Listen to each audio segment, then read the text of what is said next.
C'est beau, mais c'est loin. Adepte de la formule, c'est ce qu'aurait pu dire Jacques Chirac d'un département des Pyrénées-Orientales qui n'aura fréquenté qu'une seule fois en sa qualité de président de la République. C'était en 2001, à l'occasion du sommet franco-espagnol. Pourtant, il comptait ici aussi de nombreux admirateurs et admiratrices. Cet après-midi, dans les rues de Perpignan, sa disparition a donc suscité beaucoup de réactions. Son fait majeur, selon moi, c'est le refus de la guerre en Irak.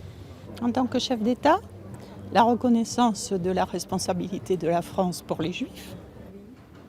Je retiens quand même que c'est un grand homme parce que c'est le seul à avoir décrété la journée d'hommage aux harkis, la journée qui s'est déroulée hier au camp de Rivesaltes. Mais je ne suis pas sûr que les hommes politiques d'aujourd'hui aiment autant les Français qu'ils les avaient aimés. Accompagné des principaux ténors Le du candidat RPR, Jacques Chirac avait lui été nettement plus présent dans le département, notamment en 1993, à l'occasion de l'université d'été du RPR à Saint-Cyprien.